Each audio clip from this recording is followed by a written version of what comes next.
274 BCG media and psychology, ഇതാണ് നമ്മൾ class എടുത്തുകൊണ്ടിരിക്കുന്നത്. കഴിഞ്ഞ ക്ലാസ്സിൽ നമ്മൾ പഠിച്ചത് എന്താണ് മീഡിയ, എന്താണ് അതിനകത്ത് സൈക്കോളജിയുടെ ആസ്പെക്ട്സ് എങ്ങനെ വരുന്നു, സൈക്കോളജി അത് എന്ത് ചെയ്യുന്നു, അതിൻ്റെ ആവശ്യകത എന്താണ്, ഇതിൻ്റെ പഠനത്തിൻ്റെ ആവശ്യകത എന്താണ് എന്നുള്ളതാണ് നമ്മൾ പറഞ്ഞു വന്നത്.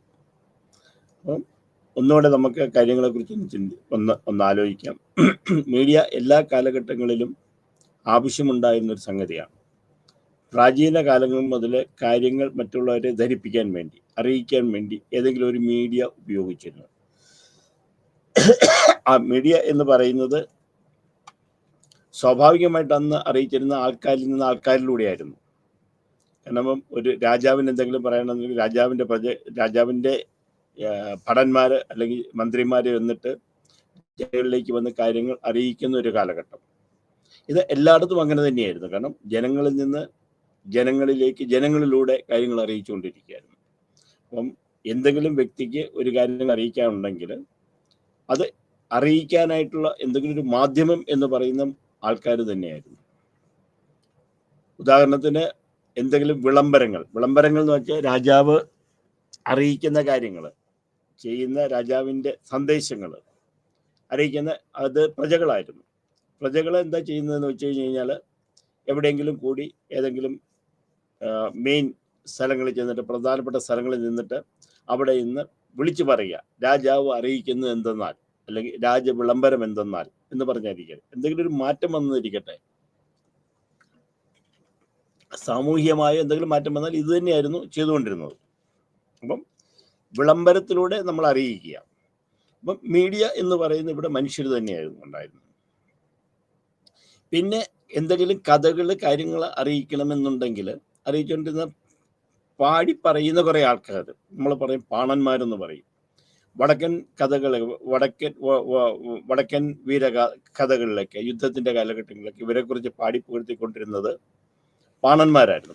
അങ്ങനെ കുറേ ആൾക്കാർ തന്നെയാണ്. സന്ദേശം ഒരാളിൽ നിന്ന് മറ്റുള്ളവരിലേക്ക് എത്തിക്കാൻ വേണ്ടി കുറേ ആൾക്കാരുണ്ടായിരുന്നു, നിയോഗിക്കപ്പെട്ട ആൾക്കാരുണ്ടായിരുന്നു. അവർ പാടി അറിയിക്കാം.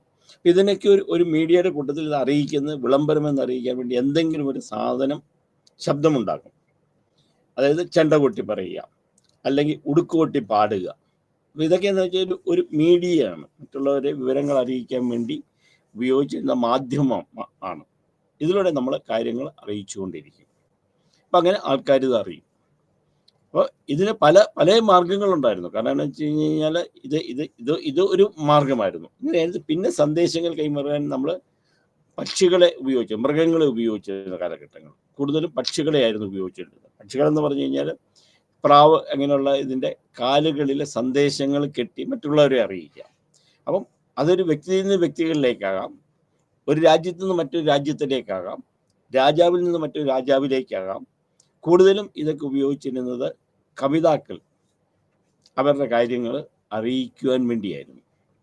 അങ്ങനെ ഉണ്ടായതാണ് നമ്മുടെ ഇന്ത്യയിലൊക്കെ സംബന്ധിച്ച മേഘസന്ദേശം പോലെയുള്ള, മയൂര സന്ദേശം, ഇതുപോലെയുള്ള കവിതകൾ. കൂടുതലും ഇതിൽ കൂടെയാണ് ഇവർ പറഞ്ഞിരുന്നത്. കാരണം എന്താണെന്ന് വെച്ച് കഴിഞ്ഞാൽ ഇത് അറിയിക്കാൻ വേണ്ടി, ഇങ്ങനെ അറിയിക്കുന്നുണ്ടായിരുന്നു എന്ന് നടപ്പുള്ളത് കൊണ്ടാണ് ഇങ്ങനെ പക്ഷികളിലൂടെ ഒക്കെ നമ്മൾ അറിയിച്ചതായിട്ട് നമ്മൾ വെക്കുന്നത്. പണ്ട് കാലഘട്ടങ്ങളിൽ എന്താ വെച്ചാൽ പ്രാവിനെയൊക്കെ ട്രെയിൻ ചെയ്തിട്ട് അതിൻ്റെ കാലുകളിൽ സന്ദേശങ്ങൾ കെട്ടി അയച്ചു കൊടുക്കും. അപ്പോൾ ഇതെവിടെയാണോ, ഇത് ട്രെയിൻഡാണ്. ട്രെയിൻഡ് എന്ന് വെച്ചാൽ ഇത് ആ ജോലിക്ക് വേണ്ടി നമ്മൾ ചെയ്തിരിക്കുന്നതാണ്. അപ്പോൾ അവർ പറന്ന് വന്ന് കാര്യങ്ങൾ അറിയിക്കുമായിരുന്നു. അങ്ങനെ ഉണ്ടായ ഒരു സന്ദേശം നമ്മൾ ഫേമസ് ആയിട്ടുള്ള മലയാളത്തിലുള്ള ഒരു സന്ദേശം. അപ്പോൾ അതിനകത്ത് ഇത് മാത്രമല്ല, ഈ സന്ദേശങ്ങൾ പറയുന്ന കൂട്ടത്തിൽ അതിൻ്റെ കാലവർണ്ണനകൾ, നാടിനെ കുറിച്ചുള്ള വർണ്ണനകൾ, അവരുടെ സംസ്കാരങ്ങൾ, അവരെങ്ങനെയാണ്, ആ സമൂഹം എങ്ങനെയാണ് ജീവിക്കുന്നത്, അതിന് എന്തൊക്കെ പ്രാതിനിധ്യങ്ങളുണ്ട് എന്നുള്ളതിനെക്കുറിച്ചും വ്യക്തമായിട്ട് അവർ പറഞ്ഞിരുന്നു. അപ്പം ഇതിനകത്ത് ഒരു മീഡിയ എന്ന് പറയുന്നത് ദേശകാലങ്ങളെ ആശ്രയിച്ചായിരുന്നിരുന്നത്. മീഡിയയുടെ ആവശ്യം അതാണ്. കാരണം എന്താണെന്ന് വെച്ച് കഴിഞ്ഞാൽ ഒരു ദേശത്തെക്കുറിച്ച്, ഒരു കാലത്തെക്കുറിച്ച്, ഒരു സംസ്കാരത്തെക്കുറിച്ച് നമ്മൾ അറിയിക്കാൻ വേണ്ടിയായിരുന്നു മീഡിയ നമ്മൾ ഒരു ക്യാമറ പോലെ പ്രവർത്തിച്ചിരുന്നു. അപ്പോൾ കാര്യങ്ങൾ എല്ലാവർക്കും എല്ലാം അറിയാൻ പറ്റും.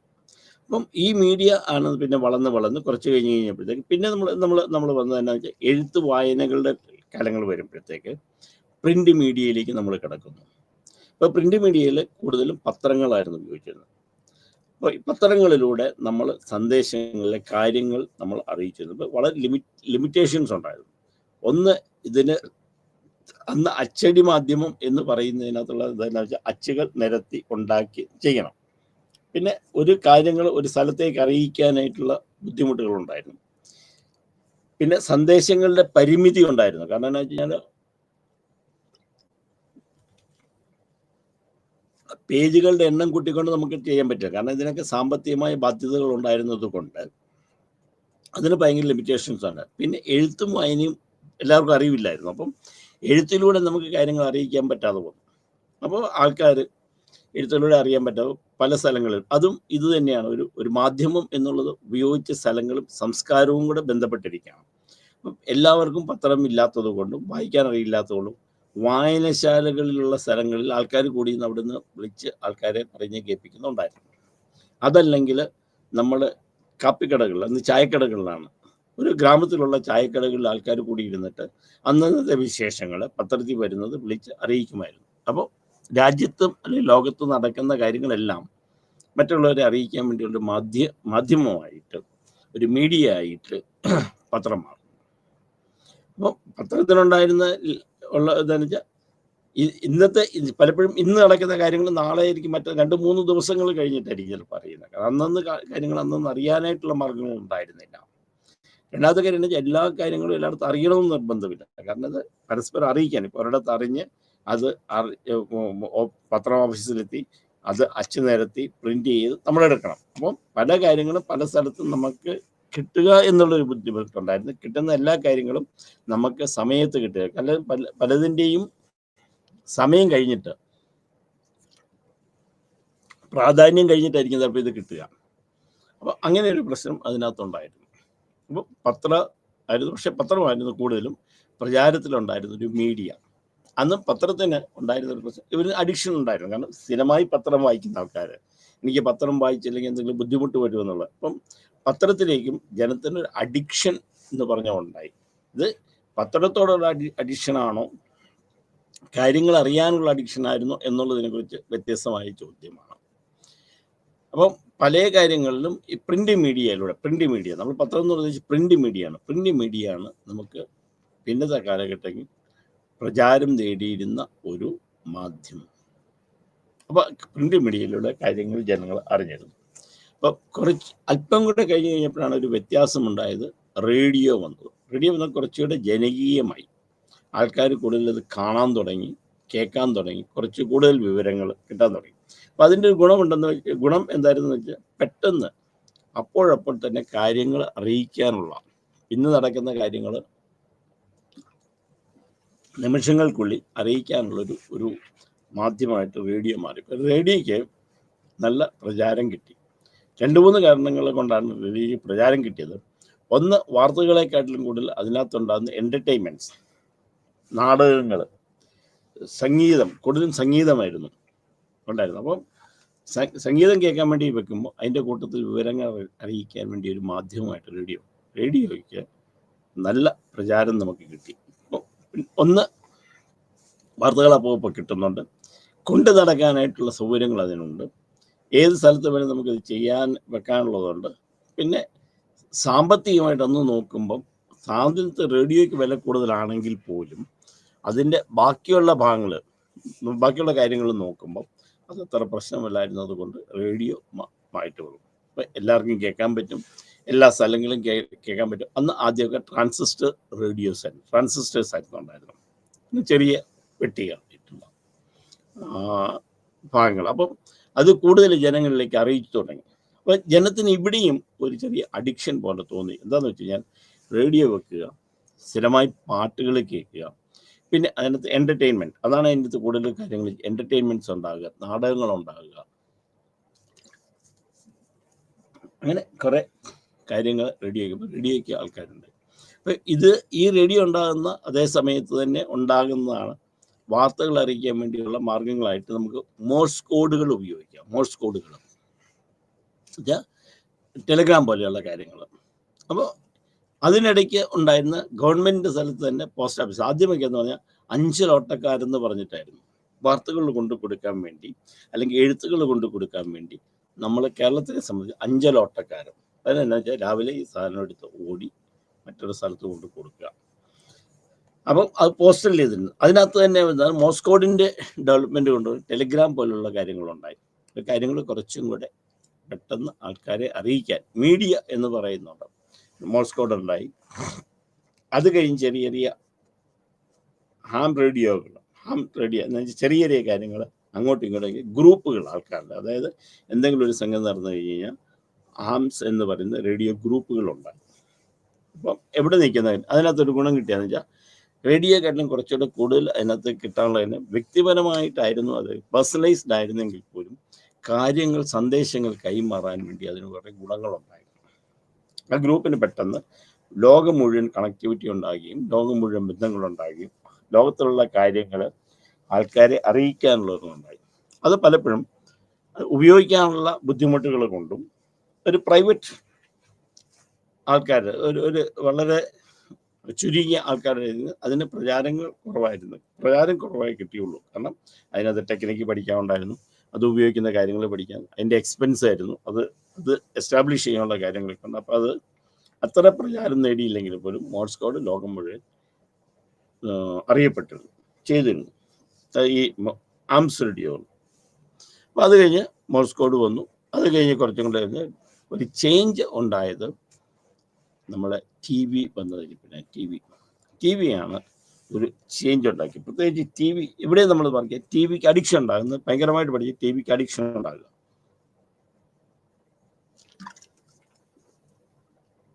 അപ്പം ടി വി വരുമ്പോൾ ടി വിക്ക് അഡിക്ഷൻ എന്ന് പറയുന്ന സമയത്ത് ടി വി എന്തുകൊണ്ടുണ്ടായെന്ന് വെച്ചാൽ അത് ഒരു ബിസിനസ് തന്ത്രം കൂടെ ആയിരുന്നു എന്ന് വേണം നമുക്ക് പറയാൻ പറ്റും. അതായത് കൂടുതൽ ടി വി വിറ്റ് ചെലവഴിക്കപ്പെടുക. അപ്പോൾ ചെലവഴിക്കപ്പെടുക അതിനകത്ത് പരിപാടികൾ കാണാം, പരിപാടികൾ കൂടി കാണും, അതിന് സാമ്പത്തികമായിട്ട് പരസ്യങ്ങൾ വരിക. അപ്പം ഇതൊരു 2-3 രീതിയിലാണ് ജനങ്ങളെ സ്വാധീനിച്ചു തുടങ്ങുന്നത്. ഒന്ന്, ഒരു എൻ്റർടൈൻമെൻറ്റ് എന്നുള്ള നിലയ്ക്ക്. രണ്ടാമത്തെ കാര്യം എന്ന് വെച്ച് കഴിഞ്ഞാൽ പരസ്യം ചെയ്യാനുള്ള ഒരു സെയിൽസ് മാധ്യമമായിട്ട്, പ്രോഡക്റ്റുകളെ കുറിച്ച് ജനങ്ങളിലേക്ക് അറിയിക്കാൻ വേണ്ടിയുള്ളൊരു മാധ്യമമായിട്ട് ടി വി ഉപയോഗിച്ച് തുടങ്ങി. ആ ടി വിക്ക് കുറച്ചും കൂടെ കൂടുതൽ പ്രചാരം ഇന്ത്യയിൽ നടന്നത് രാമായണം എന്ന് പറഞ്ഞ സീരിയൽ തന്നെയാണ്. രാമായണം മഹാഭാരതം പോലുള്ള സീരിയൽ ഒരു പർട്ടിക്കുലർ സമയത്ത് തന്നെ പ്രക്ഷേപണം ചെയ്തിരുന്നതുകൊണ്ട് ജനങ്ങൾക്ക് കുറച്ച് കൂടുതൽ അതിന് അഡിക്ഷൻ ഉണ്ടായി. അപ്പം ഇതൊരു സൈക്കോളജിക്കൽ ഇമ്പാക്റ്റാണ്. അപ്പോൾ ഒരേ കാര്യങ്ങൾ ഒരേ സമയത്ത് എല്ലാ ദിവസവും ചെയ്തുകൊണ്ട് അറിയാതെ തന്നെ ഇതൊരു ലേണിംഗ് ഇതിലൂടെയാണ്. ആ ലേണിംഗ് എന്ന് പറയുന്നത് ബിഹേവിയർ മോഡിഫിക്കേഷൻ എന്ന് പറഞ്ഞ ലേണിംഗ് തന്നെ. ബിഹേവിയർ മോഡിഫിക്കേഷൻ, ബിഹേവിയർ എങ്ങനെ മോഡിഫൈ ചെയ്യുന്നതെന്ന് വെച്ച് കഴിഞ്ഞാൽ നമ്മൾ നിരന്തരമായിട്ട് ചെയ്യുമ്പോഴും ഇത് ഫങ്ഷൻസിനെ ബേസ് ചെയ്തിട്ടുണ്ട്. Functions, if you repeat an action again and again, next time your nerve system will do it automatically. ഇത് ഫങ്ഷൻസിനകത്ത് പറയുന്നതാണ്. അപ്പം ഈ ഫങ്ഷൻസിനകത്ത് ഇത് പറയുന്നത് എന്താണെന്ന് വെച്ച് കഴിഞ്ഞാൽ ഒരു കാര്യം തന്നെ നമ്മൾ പല പ്രാവശ്യങ്ങൾ ചെയ്യുമ്പം അടുത്ത പ്രാവശ്യം നമ്മുടെ നെർവ് സിസ്റ്റം അത് നമ്മൾ അറിയാതെ തന്നെ ചെയ്യാൻ ഉള്ള ഒരു കഴിവുണ്ടാകും. ഇത് തന്നെയാണ് ചെയ്തത്. അപ്പോൾ ഒരേ സമയത്ത് തന്നെ ടി വിയിൽ ഇത് കാണിച്ചുകൊണ്ടിരിക്കുക, ഒരേ ദിവസങ്ങൾ. അപ്പം സ്വാഭാവികമായിട്ട് മനുഷ്യൻ ഇതിന് അഡിക്റ്റ് ആകാൻ തുടങ്ങി. അപ്പോൾ കൂടുതൽ ടി വി വന്നു, കൂടുതൽ സമയം ജനം ടി വികളുടെ മുമ്പിൽ ചെലവഴിക്കാൻ തുടങ്ങി. അപ്പോൾ T V addiction and behaviour നമ്മൾ പഠനങ്ങൾ നടത്തി. ടി വി അഡിക്ഷൻ എന്താണ്, അതിൻ്റെ ബിഹേവിയർ എന്താണെന്നുള്ളതിനെ കുറിച്ച് ഓരോരുത്തരെല്ലാം കൊണ്ട് how the impact of T V on human being. അപ്പോൾ അത് കുറച്ചുകൂടെ ഇങ്ങോട്ട് കഴിഞ്ഞപ്പോഴാണ് ഇൻ്റർനെറ്റ് കാലഘട്ടങ്ങളിലേക്ക് നമ്മൾ പോകുന്നത്. ഇൻ്റർനെറ്റ് കാലഘട്ടത്തിന് പോകുന്നതിന് തൊട്ട് മുമ്പ് ഉണ്ടായത് എന്ന് പറഞ്ഞാൽ കമ്പ്യൂട്ടറിൻ്റെ ഒരു പ്രചാരമാണ്. അപ്പോൾ കമ്പ്യൂട്ടർ വന്നു കഴിഞ്ഞപ്പോഴത്തേക്ക് ഒന്നുകൂടെ മാറി, ചിന്തകളൊന്നുകൂടെ മാറി, കുറച്ചും കൂടെ കൂടുതൽ ജനങ്ങളുമായിട്ട് ഇടപെടാൻ വേണ്ടിയിട്ടുള്ള ഒരു സംഗതി ഉണ്ടായി. അപ്പോൾ ഇൻ്റർനെറ്റ് വന്നു കഴിഞ്ഞപ്പോൾ കുറച്ച് കൂടുതൽ കാര്യങ്ങൾ അറിയിക്കാം, പെട്ടെന്ന് മെസ്സേജുകൾ പറയാം, പെട്ടെന്നുള്ള കാര്യങ്ങൾ നമുക്ക് അറിയിക്കാൻ പറ്റും. അപ്പോൾ കമ്പ്യൂട്ടർ വരവ് ഒരു ചേഞ്ചിങ് ടൈം തന്നെയായിരുന്നു നമ്മുടെ മീഡിയയിലുണ്ടായിരുന്നു. അപ്പോൾ അവിടുന്ന് ആദ്യം നമ്മൾ ജനങ്ങളെ അറിയിക്കുന്നു വന്നു. അത് കഴിഞ്ഞ് നമുക്ക് പത്രമായി, റേഡിയോ ആയി, ടെലിവിഷനായി, ടെലിവിഷൻ അഡിക്ഷൻ ഉണ്ടായി. അത് കഴിഞ്ഞ് കമ്പ്യൂട്ടറിലേക്ക് വരിക. കമ്പ്യൂട്ടറിൻ്റെ മാറ്റം കമ്പ്യൂട്ടർ വന്നു കഴിഞ്ഞപ്പോഴത്തേക്ക് നമുക്ക് വളരെ വളരെ മാറ്റങ്ങൾ നമ്മുടെ മീഡിയയിലുണ്ടായി. അപ്പോൾ കമ്പ്യൂട്ടറിനകത്തുള്ള കാര്യങ്ങളൊക്കെ ഇമെയിൽ അയക്കാം, മെയിൽ നമുക്ക് അയക്കുന്ന കാര്യം. അപ്പം നമ്മുടെ ഒരു കുത്തിയിരുന്ന് എഴുതി നമ്മൾ അയക്കുന്നതിന് പകരം നമ്മൾ കമ്പ്യൂട്ടർ കൂടെ ടൈപ്പ് ചെയ്ത് നമുക്ക് പെട്ടെന്ന് തന്നെ മെയിലായിട്ട് എല്ലാവരെയും അറിയിക്കാൻ പറ്റുമായിരുന്നു. ഇതിനെ കൂടുതൽ സമയം ആൾക്കാർ ഇതിനകത്ത് ചെലവഴിക്കാൻ തുടങ്ങി. പിന്നെ അടുത്ത റോൾ എന്ന് പറയുന്നത് ഇൻ്റർനെറ്റ് കണക്ഷനാണ്, ഇൻ്റർനെറ്റിൻ്റെ വരവാണ്. ഇൻ്റർനെറ്റ് വരവ് വളരെ ഒരു മാറ്റം നമ്മുടെ ലോകത്തിലുണ്ടാക്കിയതാണ്. അപ്പോൾ ഇൻ്റർനെറ്റിൻ്റെ വരവോടുകൂടി തന്നെ മൊബൈൽ ഫോൺ വരുന്നത്. അപ്പോൾ മൊബൈൽ ഫോൺ വന്നു കഴിഞ്ഞപ്പോഴത്തേക്ക് ആദ്യം കമ്മ്യൂണിക്കേഷന് വേണ്ടി മാത്രമുള്ള, സംസാരിക്കാൻ വേണ്ടി മാത്രമുള്ളതായിരുന്നു എങ്കിൽ ഇൻ്റർനെറ്റിൻ്റെ ഡെവലപ്മെൻറ്റും കൂടെ വന്നു കഴിഞ്ഞപ്പോഴത്തേക്ക് ആദ്യം നമ്മൾ മൊബൈൽ ഫോൺ ഉപയോഗിച്ചിരുന്നത് ഫോൺ വിളിക്കാൻ വേണ്ടി മാത്രമായിരുന്നു, കമ്മ്യൂണിക്കേഷന് വേണ്ടി മാത്രമല്ല. കമ്മ്യൂണിക്കേഷൻ കഴിഞ്ഞ് കുറച്ച് ഡെവലപ്പ് ചെയ്തത് എന്താണെന്ന് വെച്ച് കഴിഞ്ഞാൽ ഇൻ്റർനെറ്റിൻ്റെ വന്നു കഴിഞ്ഞപ്പോൾ ആളെ കണ്ട് നമുക്ക് സംസാരിക്കാം, 1 to 1 നമുക്ക് കണ്ട് സംസാരിക്കാം. പിന്നെ മെസ്സേജസ് നമ്മൾ വളരെ ചുരുങ്ങിയ സമയത്ത് നമുക്ക് അങ്ങോട്ടും ഇങ്ങോട്ടും അയക്കാൻ നമുക്ക് പറ്റും, പെട്ടെന്ന് നമുക്ക് കമ്മ്യൂണിക്കേറ്റ് ചെയ്യാം. അപ്പോൾ നമ്മുടെ ഒരു മീഡിയയിൽ ഉണ്ടാകുന്നൊരു വ്യത്യാസത്തെക്കുറിച്ചാണ് പറയുന്നത്. അപ്പം പത്രം വന്നു, ആദ്യം വ്യക്തികളായിരുന്നു, പത്രം വന്നു, പിന്നെ റേഡിയോ വന്നു, TV വന്നു, ദെൻ മൊബൈൽ ഫോൺ വന്നു, ദെൻ ഇൻ്റർനെറ്റ് വന്നു. അപ്പോൾ ഇൻ്റർനെറ്റ് വന്നു കഴിഞ്ഞപ്പോഴത്തേക്ക് അവിടെ കൂടുതൽ കാര്യങ്ങൾ നമുക്ക് ജനത്തിന് വേണ്ടി വന്നു. ഒന്ന്, പെട്ടെന്ന് കമ്മ്യൂണിക്കേഷൻ ചെയ്യാം. ഒന്ന്, മൊബിലിറ്റി ഉണ്ടെന്ന്. കാരണം നമുക്ക് എവിടെയെങ്കിലും ഇരുന്ന് ഒരിടത്ത് കാര്യം പറയുന്നത് നമുക്ക് മൊബിലിറ്റി, നമുക്ക് നടന്ന് ഇരുന്ന് പറയാം. ഏത് കാര്യങ്ങളും എനിക്ക് ഒരാൾ കമ്മ്യൂണിക്കേറ്റ് ചെയ്യണമെങ്കിൽ ഞാൻ എൻ്റെ ഓഫീസിൽ ഇരിക്കുന്ന കാര്യത്തില്ല, എവിടെ നിന്ന് വേണമെങ്കിലും നമുക്ക് വിവരങ്ങൾ ആൾക്കാരെ അറിയിക്കാൻ പറ്റും. അപ്പോൾ ഈ മൊബൈൽ ഫോണിൻ്റെ കൂട്ടത്തിൽ ഇൻ്റർനെറ്റൂടെ വന്നപ്പോൾ കുറച്ചും കൂടെ കൂടുതൽ നമ്മൾ സ്പെസിഫിക്കായി. ഫേസ്ബുക്ക് വന്നു, ട്വിറ്റർ വന്നു, ഇൻസ്റ്റാഗ്രാം വന്നു. ഇതിനകത്തൂടെയൊക്കെ നമ്മൾ മെസ്സേജ് അയക്കാനായിട്ടും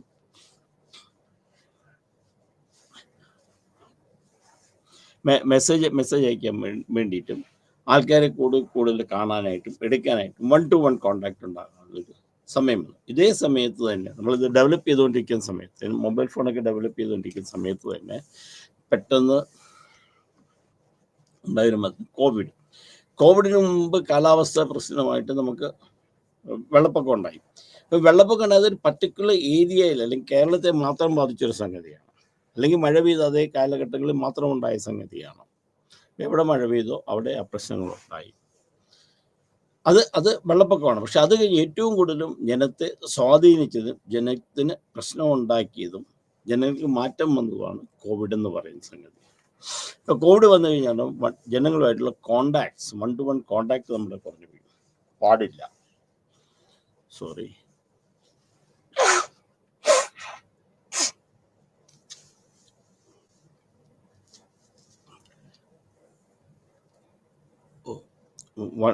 One minute.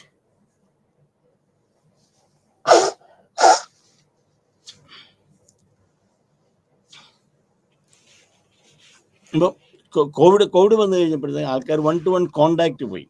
അപ്പോൾ കൂടുതൽ സമയം ജനങ്ങൾ കോണ്ടാക്ട് ചെയ്യാനുള്ള മാധ്യമമായിട്ട് പോയി. ഇതേ സമയത്ത് തന്നെ ഒരു ചേഞ്ച് എഡ്യൂക്കേഷൻ ഫീൽഡിലാണുള്ളത്. എഡ്യൂക്കേഷൻ ഫീൽഡ് എന്താണെന്ന് വെച്ച് കഴിഞ്ഞാൽ ഓഫ്ലൈനിൽ നിന്ന്, അതായത് 1 to 1 പേഴ്സണിൻ്റെ കണ്ട് ക്ലാസ് എടുത്തതിന് പകരം ഇപ്പോൾ ഓൺലൈനിലേക്ക് വിട്ടു. അപ്പോൾ കൂടുതൽ പ്രശ്നങ്ങൾ ഉണ്ടായി തുടങ്ങി. കാരണം ഓൺലൈൻ വന്നു കഴിഞ്ഞപ്പോഴത്തേക്ക് ആദ്യം ഇത് ആർക്കും അക്സെപ്റ്റ് ചെയ്യാൻ പറ്റില്ല. പഠനം എന്ന് പറയുന്നത് ക്ലാസ്സിൽ പോയി അധ്യാപകരുമായിട്ട് 1 to 1 കോണ്ടാക്ട് നടത്തുന്ന ആ അവസ്ഥയിൽ നിന്ന് ഇത് ഓൺലൈൻ ആയി കഴിഞ്ഞപ്പോൾ വീട്ടിൽ നിന്ന് പഠിക്കാം. അപ്പോൾ ആദ്യം ആൾക്കാർ ഇതിന് എതിർത്തു. പല കാരണങ്ങളും അവർ മുമ്പോട്ട് വെച്ചു. മെയിനായിട്ടുള്ള ഇൻ്റർനെറ്റ് കണക്ഷൻ്റെ ആയിരുന്നു. രണ്ടാമത് ഫോണിൻ്റെ എക്സ്പെൻസീവ്നെസ്സിനെ കുറിച്ചായിരുന്നു. ഒരു ഫോൺ വാങ്ങിക്കുന്നതിനുള്ള ചിലവ് എങ്ങനെയാണ്, പിന്നെ പഠിക്കാൻ എങ്ങനെയാണ് സിലബസ്, ഏതായാലും അതിനെ നമുക്ക് നേരിടാൻ പറ്റി. ഓൺലൈൻ ക്ലാസ്സുകൾ നമുക്ക് വന്നു തുടങ്ങി. ഇതേ സമയത്ത് ഇൻഡസ്ട്രിയിലും ചേഞ്ച് ഉണ്ടായി. ഇൻഡസ്ട്രിയിലുണ്ടായി ചേഞ്ച് എന്താണെന്ന് വെച്ച് കഴിഞ്ഞാൽ വർക്ക് ഫ്രം ഹോമായി. അപ്പോൾ കൂടുതലും ഓഫീസുകളിലേക്ക് പോകണ്ട എന്നുള്ളൊരു തീരുമാനത്തിലേക്ക് വരുന്നു. മീഡിയയുടെ മാറ്റം. അപ്പോൾ ജനത്തിന് എന്ത് കിട്ടി? സമയം കൂടുതൽ കിട്ടി. കുട്ടികളെ സംബന്ധിച്ചിടത്തോളം ഇൻ്റർനെറ്റിൽ കൂടെ പഠിത്തം എന്ന് പറയുന്നത് അത് വേറെ രീതിയിലായി. അപ്പോൾ മാറ്റങ്ങൾ വന്നു തുടങ്ങി കഴിഞ്ഞപ്പോൾ ഇൻ്റർനെറ്റ് കൂടുതൽ ആൾക്കാരെ സ്വാധീനിച്ചു തുടങ്ങി. അവിടെയാണ് നമുക്ക് മീഡിയയുടെ റോൾ ഇവിടെ വരുന്നത്. മീഡിയ എന്ന് പറയുന്നത് നമ്മൾ എന്താണ് മീഡിയ ഉദ്ദേശിക്കുന്നത്, അതിൻ്റെ റോള് അല്ലെങ്കിൽ സൈക്കോളജിക്കൽ പ്രോബ്ലം ഈ ഇൻ്റർനെറ്റ് വന്ന പിന്നെയാണ് കൂടുതലായിട്ട് നമ്മൾ കാണുന്നത്. അതിന് മുമ്പില്ലായിരുന്നു എന്നല്ല, മുമ്പിലുണ്ടായിരുന്നു. അതിന് മുമ്പ് ഈ കാര്യങ്ങളുണ്ടായിരുന്നു, പ്രശ്നങ്ങളുണ്ടായിരുന്നു. ഓരോ സമയത്ത് നമുക്ക് പ്രശ്നങ്ങളുണ്ട്. ടി വി അഡിക്ഷനെ കുറിച്ച്, പ്രത്യേകിച്ച് ടി വിയുടെ കാലഘട്ടങ്ങളിൽ ടി വിയെ കുറിച്ച് നമ്മൾ കൂടുതൽ പറയും. ടി വിയുടെ അഡിക്ഷൻ അല്ലെങ്കിൽ അതിനകത്ത് തന്നെ സീരിയലിന് ജനത്തിൻ്റെ അഡിക്ഷൻ, അത് എങ്ങനെ ബിഹേവിയറിനെ ബാധിക്കും, എങ്ങനെ ഇത് ഹൗ ഇറ്റ് ഈസ് ഇൻഫ്ലുവൻസ് കുട്ടികളെ എങ്ങനെ ബാധിക്കുന്നു, വലിയവരെ എങ്ങനെ ബാധിക്കും, ജീവിത രീതികൾ എങ്ങനെ, interpersonal relationship in the family അതെങ്ങനെ ബാധിക്കുന്നു. അപ്പം ഇതിനെക്കുറിച്ച് ധാരാളം പഠനങ്ങൾ നടത്തി. അപ്പോൾ അതൊക്കെ കണ്ടതെന്ന് വെച്ചാൽ ടി വി നെഗറ്റീവായിട്ട് ആൾക്കാരുടെ ബിഹേവിയറിനെ ബാധിക്കുന്നു. ജനം ആക്റ്റീവ് ആകുന്നില്ല, കൂടുതൽ സമയം ടി വിയുടെ മുമ്പിലിരിക്കുന്നു, അല്ലെങ്കിൽ കൂടുതൽ സമയം അവർ സീരിയൽ കണ്ടുകൊണ്ടിരിക്കുന്നു, അല്ലെങ്കിൽ കൂടുതൽ സമയം ഇരിക്കുന്നത് കൊണ്ട്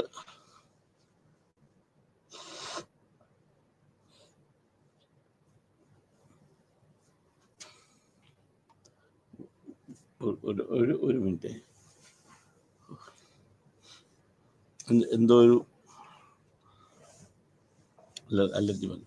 അപ്പം കൂടുതൽ ആൾക്കാർ സീരിയൽ കാണുന്നത് കൊണ്ട് അല്ലെങ്കിൽ അതിനകത്ത് എങ്ങനെയാണ് ഇവരെ ഇത് ബാധിക്കുന്നത്, എങ്ങനെ ഇന്റർപേഴ്സണൽ റിലേഷൻഷിപ്പിനെ ഇത് ബാധിക്കുന്നത്, വ്യക്തിബന്ധങ്ങളെ ഇതെങ്ങനെ ബാധിക്കുന്നത്, കുടുംബ ജീവിതങ്ങളെ ഇതെങ്ങനെ ബാധിക്കുന്നത്. ധാരാളം പഠനങ്ങൾ നടത്തിയിട്ടുണ്ട്. ഇതെല്ലാം പറഞ്ഞത് മനുഷ്യൻ്റെ ബിഹേവിയറും മീഡിയയുമായിട്ട്, ടി വി മീഡിയയുമായിട്ട് ഭയങ്കര നല്ല ബന്ധമുണ്ട് എന്ന് വെച്ച് കഴിഞ്ഞാൽ ഇത് directly or indirectly it is affecting human behaviour. അത് എങ്ങനെ എന്നുള്ളതിനെ കുറിച്ച് പല രീതിയിൽ പഠനം നടത്തിയിട്ടുണ്ട്. അത് ആങ്സൈറ്റി എങ്ങനെ ബാധിക്കും, ഫിസിക്കൽ കണ്ടീഷൻ എങ്ങനെ ബാധിക്കും, ഡിപ്രഷൻ എങ്ങനെ ഉണ്ടാക്കും, ഇതിൻ്റെ വയലൻസ് കുട്ടികൾ എങ്ങനെ, ഈ ടി വിയിൽ സീരിയലിലേക്ക് വരുന്ന വയലൻസ് എങ്ങനെ കുട്ടികൾ മനസ്സിലാക്കും, അവരുടെ ബിഹേവിയറിനെ ഇതെങ്ങനെ ബാധിക്കും. ഇത് നീണ്ട പഠനങ്ങൾക്ക് വിധേയമായിക്കൊണ്ടിരുന്നു. അത് ഇതിലേക്ക് വന്നു കഴിയുമ്പോഴത്തേക്ക് ടി വി എന്ന് പതുക്കെ നമ്മൾ മാറിയിട്ട് കമ്പ്യൂട്ടറിലേക്ക് വന്നു കഴിയുമ്പോൾ കമ്പ്യൂട്ടറിൽ എങ്ങനെ കൂടുതൽ അഡിക്ഷൻ ആകുന്നു. കമ്പ്യൂട്ടറിൽ ഒരു ഗുണം എന്ന് വെച്ചാൽ കൂടുതൽ ഇൻഫർമേഷൻസ് കമ്പ്യൂട്ടറിൽ കിട്ടാൻ തുടങ്ങി. ഇൻഫർമേഷൻ അപ്പോൾ കമ്പ്യൂട്ടർ നോക്കേണ്ടി വന്നു. അത് ഏത് മെയിലിലാകാം, ഓരോ സൈറ്റിലാകാം, നമുക്ക് ഇതിനെക്കുറിച്ചുള്ള ഇൻഫർമേഷൻ കിട്ടുക. അപ്പോൾ എങ്ങനെ ഇത് ആൾക്കാർ ഇൻഫ്ലുവൻസ് ചെയ്യുന്നു. അപ്പോൾ കൂടുതൽ നമ്മൾ കണ്ടാൽ കൂടുതൽ സമയം കുട്ടികൾ അല്ലെങ്കിൽ ആൾക്കാർ കമ്പ്യൂട്ടറിൻ്റെ മുമ്പ് ചെലവഴിക്കുന്നു. അപ്പോൾ ഇന്റർപേഴ്സണൽ റിലേഷൻഷിപ്പിലേക്ക് പ്രശ്നങ്ങൾ ഉണ്ടാകുന്നു. അപ്പോൾ കുട്ടികളുടെ പഠനത്തെ ഇത് ബാധിക്കുന്നു. അപ്പോൾ ഇങ്ങനെ പല കാര്യങ്ങളും അതിനകത്തോട്ട് വന്നു.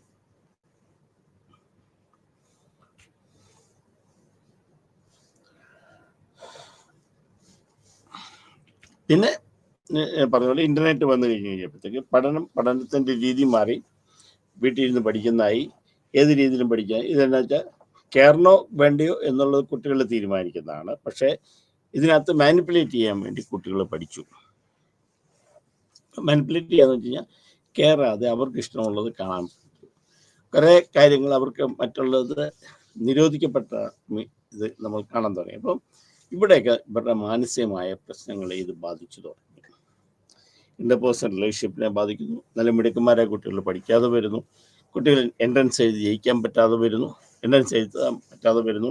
പരീക്ഷയ്ക്ക് മാർക്ക് കിട്ടാതെ വരുന്നു. കൂടുതൽ പ്രശ്നങ്ങളിലേക്ക്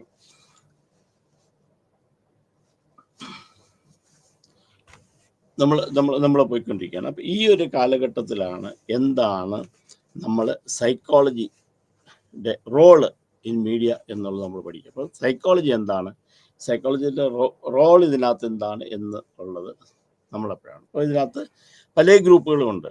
ഡയറക്റ്റ്ലി ഇൻഡയറക്റ്റ്ലി ഇത് നമ്മൾ ബാധിക്കുന്നുണ്ട്. ഇതിനകത്ത് നമ്മളിപ്പോൾ role of media psychologist. Media psychologist എന്ന് പറഞ്ഞു കഴിഞ്ഞാൽ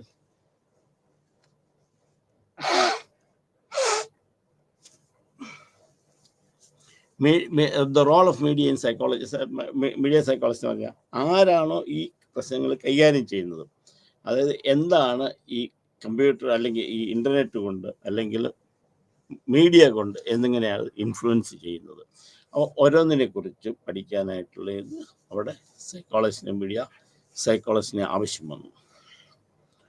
എന്താണ് ഇവരുടെ ജോലി? Helping people to adopt to the fast pace of technological advancement. ആദ്യം ഇവരെ ടെക്നോളജിയെ കുറിച്ച് പറഞ്ഞ് മനസ്സിലാക്കുക. ഒരു ഉദാഹരണം പറയുകയാണ്. നമ്മൾ ഇപ്പോഴത്തെ കാലത്തോട് GPay,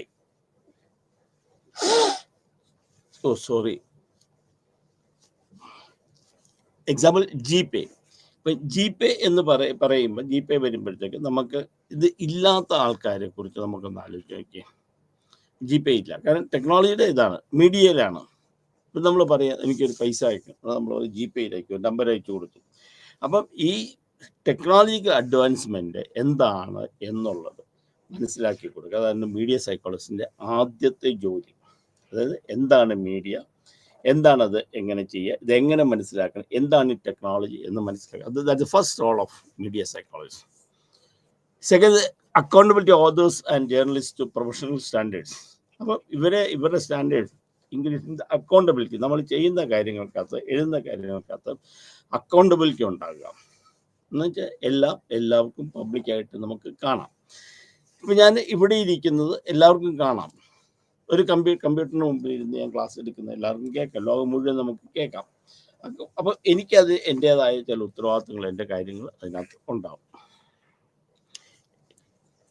Explicating how correlation between media use and behavior is not equivalent to the media causing that behavior. അതായത് നമ്മൾ explicit in the correlation between media use and behavior is not equivalent to media causing that behavior. അപ്പോൾ media കൊണ്ടുണ്ടാക്കുന്ന ഒരെണ്ണവും മീഡിയയ്ക്ക് അഡിക്ഷനായിട്ട് വന്നിട്ടുള്ള അതിനകത്ത് addiction രണ്ടാണ്. പിന്നെ രണ്ട് രീതി നമ്മൾ പഠിക്കുക. അപ്പോൾ ഒന്ന്, കമ്പ്യൂട്ടർ ഇവിടെ ഉള്ളത് കൊണ്ട് നമുക്കുണ്ടാകുന്ന പ്രശ്നങ്ങൾ, അതേസമയം ഇതിലൂടെ ഉണ്ടാകുന്ന, അതായത് ഈ ഇൻ്റർനെറ്റ് വന്നതിലൂടെ ഉണ്ടാകുന്നതായ പ്രശ്നങ്ങൾ. രണ്ട് രീതി വേണം നമുക്ക് കാണാനായിട്ട്.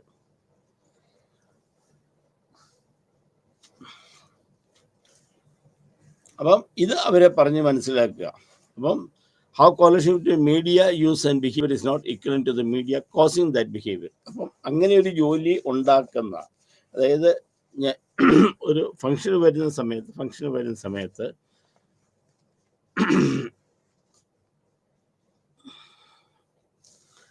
അവിടെ ഉണ്ടാകുന്ന ഒരു ഉദാഹരണം പറയുകയാണ്. ഇപ്പം അവിടെ നമുക്ക് കിട്ടുന്ന സ്വീകരണം, അല്ല എവിടെ ഉണ്ടാകുന്ന തിരക്കുകൾ, ബാക്കിയുള്ള കാര്യങ്ങളായിക്കോട്ടെ. അപ്പം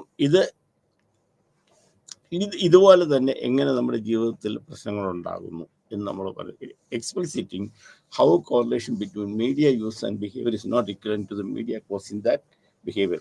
മീഡിയ കൊണ്ടുണ്ടാകുന്നതല്ല, മീഡിയയിൽ നിന്ന് കിട്ടുന്നതല്ല, അതിൻ്റെ ടെക്നോളജിയിൽ നിന്നല്ല, ഉപയോഗിക്കുന്നതിൻ്റെ അല്ല, എങ്ങനെയാണ് ഇതിനുള്ള പ്രശ്നങ്ങൾ അത് അവയ്ക്ക് കൊടുക്കണം. Individual cultural context difference in the experience of different media technology. ഓരോ സംഗതികളും അത് എങ്ങനെ നമ്മുടെ സമൂഹത്തെ ബാധിക്കും, ആദ്യം തന്നെ പറയുന്നത് സമൂഹത്തെ ബാധിക്കുന്ന സംഗതിയാണ്. സമൂഹത്തിന് അതിനകത്ത് ഇമ്പോർട്ടൻ്റ് ഉണ്ട്.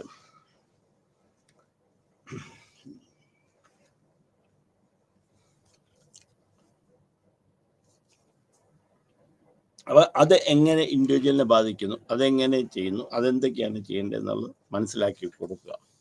Assessment, evaluation, technology interference, usually usability and context. ഇത് എങ്ങനെ നമ്മൾ ഉപയോഗിക്കുന്നു, എവാലുവേറ്റ് ചെയ്യുന്നു, അതെങ്ങനെയൊക്കെ കാര്യങ്ങൾ ചെയ്യുന്നു, ടെക്നോളജി എങ്ങനെ അതിനകത്ത് ബാധിക്കുന്നു എന്നുള്ളതിനുള്ള അസസ്മെൻറ്റ് നടത്തുക. അപ്പം helping people adopt a fast pace of the technological evidence. പെട്ടെന്ന് മാറുന്ന ആ ടെക്നോളജിയെ ആൾക്കാർക്ക് മനസ്സിലാക്കി കൊടുക്കുക.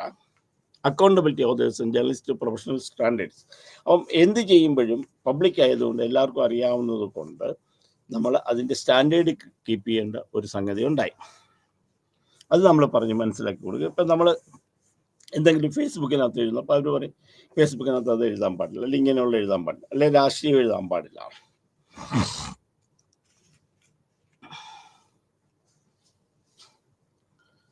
അപ്പം ഓരോരുത്തർക്ക് അതിൻ്റേത് അക്കൗണ്ടബിലിറ്റി നമ്മൾ എഴുതുന്ന എല്ലാവർക്കും കാണാനും എടുക്കാനും പറ്റുന്നതുകൊണ്ട് അതിൻ്റെ ഒരു അക്കൗണ്ടബിലിറ്റി എല്ലാവർക്കും ഉണ്ട്. അത് നമ്മൾ മനസ്സിലാക്കി കൊടുക്കാം. അപ്പോൾ individual cultural conduct difference experience different media technology, ഓരോ മീഡിയയും എങ്ങനെ ഒരാൾക്ക് കൾച്ചറിൽ ഉണ്ടാക്കുന്നു നമ്മൾ മനസ്സിലാക്കി കൊടുക്കാം. അപ്പം പിന്നെ assessment and evaluation of technology, interference, usability and context. ഇതിനെ നമ്മൾ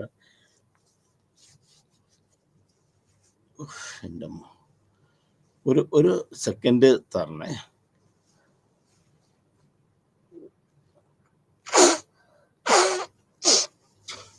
അപ്പോൾ ഇൻഡിവിജ്വൽ ആൻഡ് കൾച്ചറൽ ഇത് ചെയ്യുക. അത് തന്നെ ഇവർക്ക് അസസ്മെൻറ്റും എങ്ങനെയൊക്കെയാണ് ഇതിനെ ചെയ്യുന്നത്, ഏതൊക്കെ രീതിയിലുള്ള ആൾക്കാർ നമ്മൾ ചെയ്യുക. Then integrate technology, education, media literacy ഇത് ഇൻ്റഗ്രേറ്റ് ചെയ്യുക.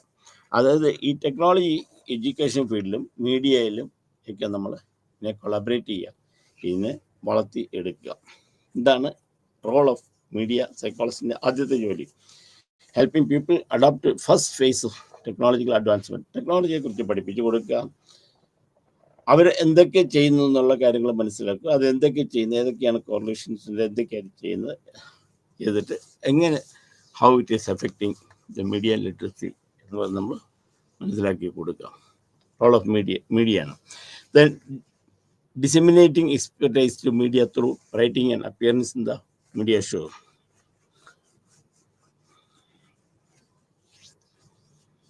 Then consulting and coaching media workshop or fair. The research and identifying ways to improve all forms of media.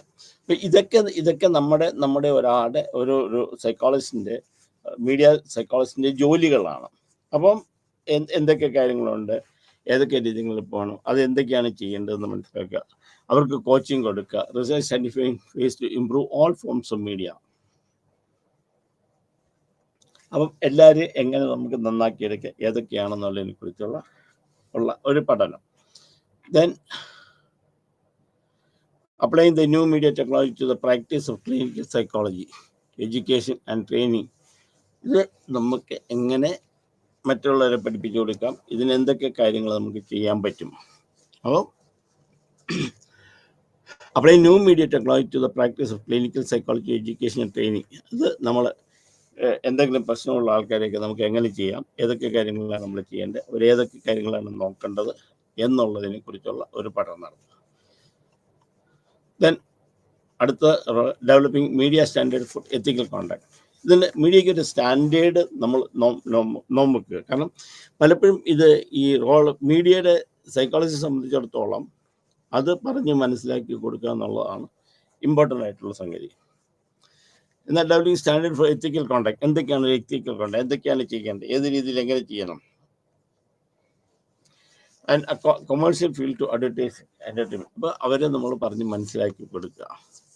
അപ്പോൾ ഇത് അപ്പം ഓരോരുത്തരുടെ വളർച്ചയുടെ ഭാഗ്യം എങ്ങനെ സ്റ്റെപ്പിലൂടെ ഓരോരുത്തർ വളർന്നു വരുന്നു, എങ്ങനെയാണ് കൊമേഴ്ഷ്യൽ ഫീൽഡിലേക്ക് അഡ്വർടൈസിങ് എങ്ങനെയാണ് മീഡിയ ഉപയോഗിക്കാൻ പറ്റുക. Studying the college behaviour and psychological effects of media.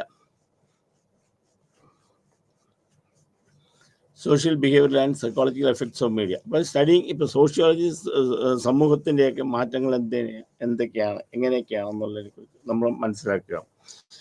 Innovative media materials for physically and developmentally challenged groups. അത്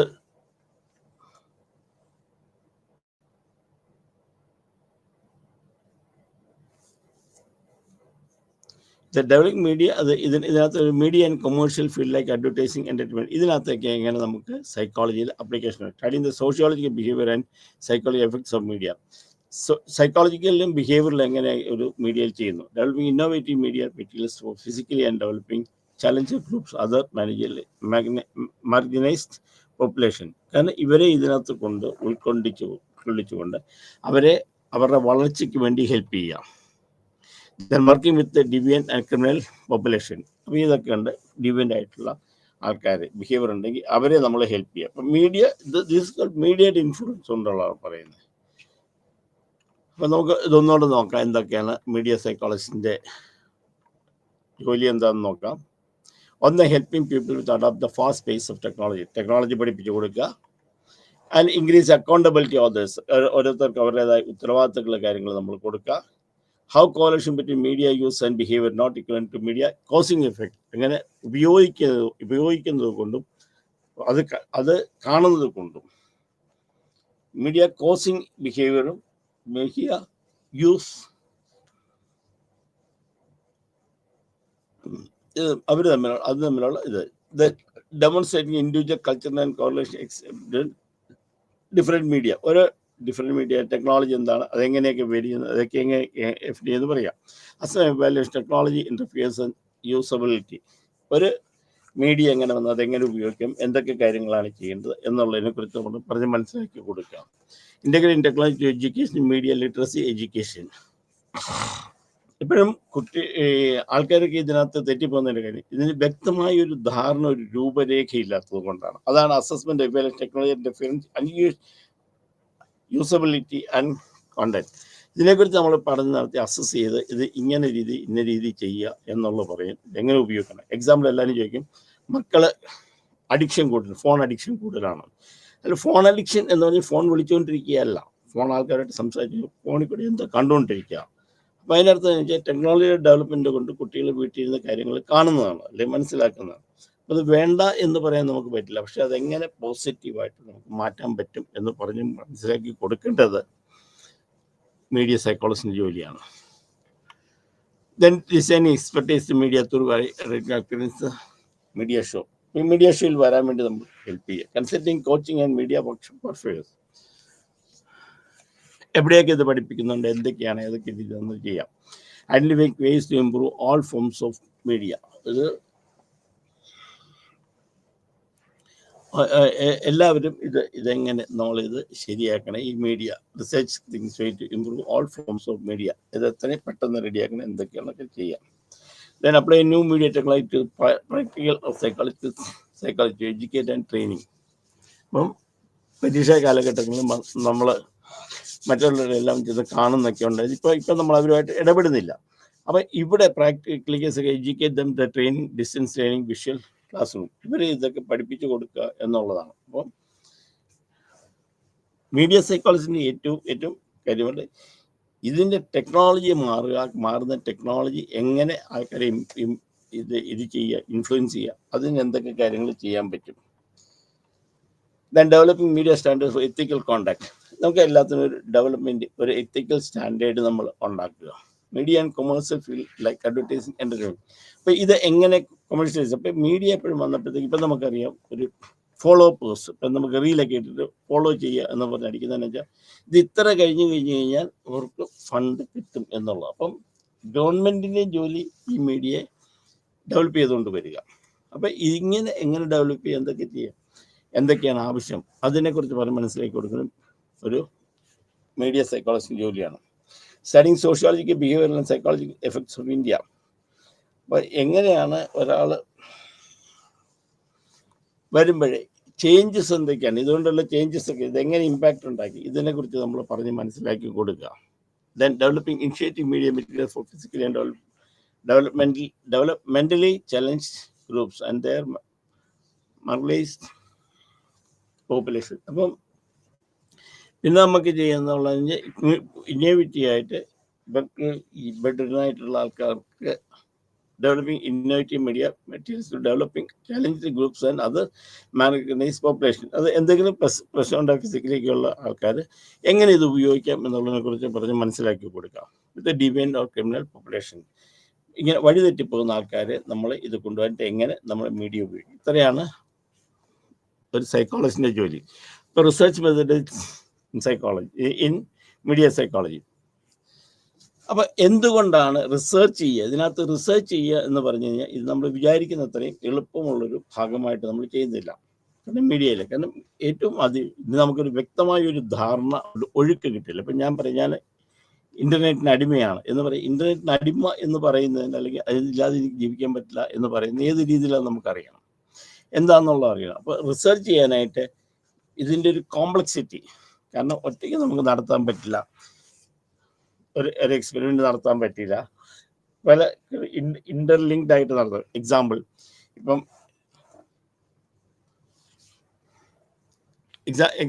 എക്സാമ്പിൾ ഇപ്പോൾ പറയുകയാണെങ്കിൽ ഏതെങ്കിലും ഒരു മീഡിയയെക്കുറിച്ച് നമ്മൾ പഠിത്താൻ പറയുമ്പോൾ ഇൻ മീഡിയ സൈക്കോളജി കോംപ്ലക്സ്, ഇത് വളരെ കോംപ്ലക്സ് ആണ്. കാരണം എന്താ വെച്ചാൽ ഒരാൾ ചെയ്ത കാര്യങ്ങളും ഒരു വ്യക്തിയുടെ കാര്യങ്ങളും അതെങ്ങനെ ഒരാൾ ഇൻഫ്ലുവൻസ് ചെയ്യുന്നു എന്നുള്ള, അല്ലെങ്കിൽ എക്സ് പത്രം എങ്ങനെ വ്യക്തികളെ നമ്മൾ സ്വാധീനിക്കുന്നു, അല്ലെങ്കിൽ എന്തുകൊണ്ടാണ് എക്സ് എന്ന് പറഞ്ഞാൽ വൈ പത്രം കത്തിച്ചു കളഞ്ഞത്.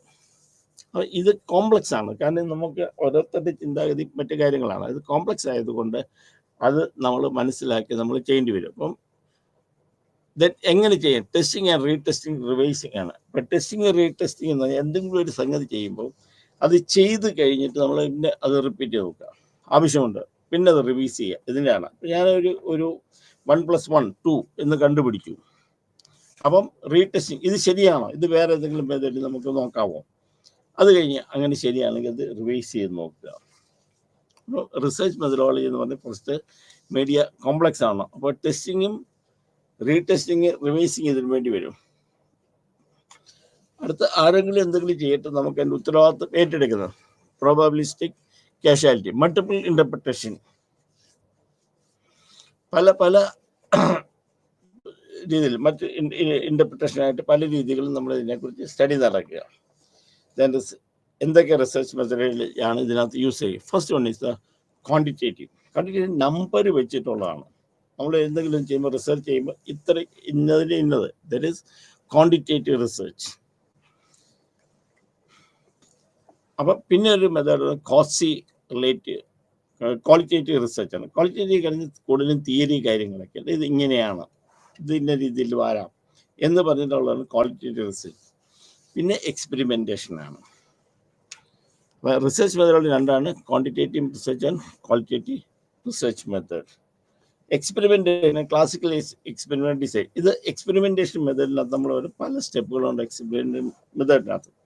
അപ്പോൾ ആദ്യം ഒരു സ്റ്റേറ്റ്മെൻറ്റ് നമ്മൾ നിരത്തുക. ഇത് എക്സ്പെരിമെൻ്റൽ റിസർച്ച് വളരെ ഇമ്പോർട്ടൻ്റ് ആയിട്ടുള്ളതാണ്. അതുകൊണ്ട് പറഞ്ഞ് ഒരു സ്റ്റേറ്റ്മെൻറ്റ് നമ്മൾ നിരത്തുക. ഒരു ഉദാഹരണത്തിന് ഇപ്പോഴത്തെ കാര്യം തന്നെ നമുക്കെടുക്കാം, മഴ. ഇപ്പോഴത്തെ കാര്യങ്ങൾ തന്നെ നമുക്ക് എടുക്കാം. കുട്ടികളുടെ വിദ്യാഭ്യാസത്തെക്കുറിച്ച് എടുക്കാം. കുട്ടികളുടെ വിദ്യാഭ്യാസത്തിനകത്ത് നമ്മൾ രണ്ട് രീതിയിലുള്ള ആൾക്കാരെ കാണുന്നു. ഒന്ന്, റെഗുലറായിട്ട് സ്കൂളിൽ വന്ന് പഠിക്കുന്ന, ഒന്ന് ഓഫ്ലൈൻ ആയിട്ടുള്ള ആൾക്കാർ. റെഗുലറായിട്ട് സ്കൂളിൽ വന്ന ആൾക്കാരെ നമ്മൾ എടുക്കാം. അത് രണ്ട് രീതിയിലുണ്ട്. CBSEയിലുണ്ട്, ICSEയിലുണ്ട്, ഗവൺമെൻറ് സ്കൂളുകളിൽ പഠിക്കുന്ന കുട്ടികളുണ്ട്. നമ്മൾ ഒരു എക്സ്പെരിമെൻ്റ് നടത്താൻ പോവുകയാണ്. ഈ എക്സ്പെരിമെൻ്റ് ഒരു ക്ലാസിക്കൽ എക്സ്പെരിമെൻ്റ് ചെയ്യാം. നമ്മൾ ഇതിനകത്തൊരു പ്രോബ്ലം, എന്താണ് പ്രോബ്ലം എന്നുള്ളത് ആദ്യം നമ്മൾ പ്രോബ്ലം ഐഡൻറ്റിഫൈ ചെയ്യണം. ആ പ്രോബ്ലത്തെ നമ്മൾ ക്ലാരിഫൈ ചെയ്യണം, ഒരു ക്ലാരിറ്റി ഉണ്ടാക്കണം. അത് കഴിഞ്ഞ് നമുക്ക് ഹൈപ്പോത്തിസിസ് ഫോം ചെയ്യണം. ഹൈപ്പോത്തിസിസ് ഫോം ചെയ്ത് കഴിഞ്ഞാൽ ആ ഹൈപ്പോത്തിസിനെ ബേസ് ചെയ്തിട്ട് നമ്മൾ റിസർച്ച് നടത്തുക. പിന്നെ നമ്മൾ അതിൻ്റെ വേരിയബിൾസിനെ കണ്ടുപിടിക്കുക, സാമ്പിൾസിനെ കണ്ടുപിടിക്കുക. സാമ്പിൾസിനെ നമ്മൾ ഡിവൈഡ് ചെയ്യുക, കൺട്രോൾ ചെയ്യുക, എന്നിട്ട് എക്സ്പെരിമെൻ്റ് നടത്തുക, എന്നിട്ട് അതിൻ്റെ റിസൾട്ട് വരിക. അപ്പം എക്സ്പെരിമെൻറ്റേഷൻ എന്ന് പറഞ്ഞാൽ പല സ്റ്റെപ്പുകളുണ്ട്. First one hypothesis form. ആദ്യം ഒരു സ്റ്റേറ്റ്മെൻറ്റ് ഓഫ് ദ പ്രോബ്ലം, ഒരു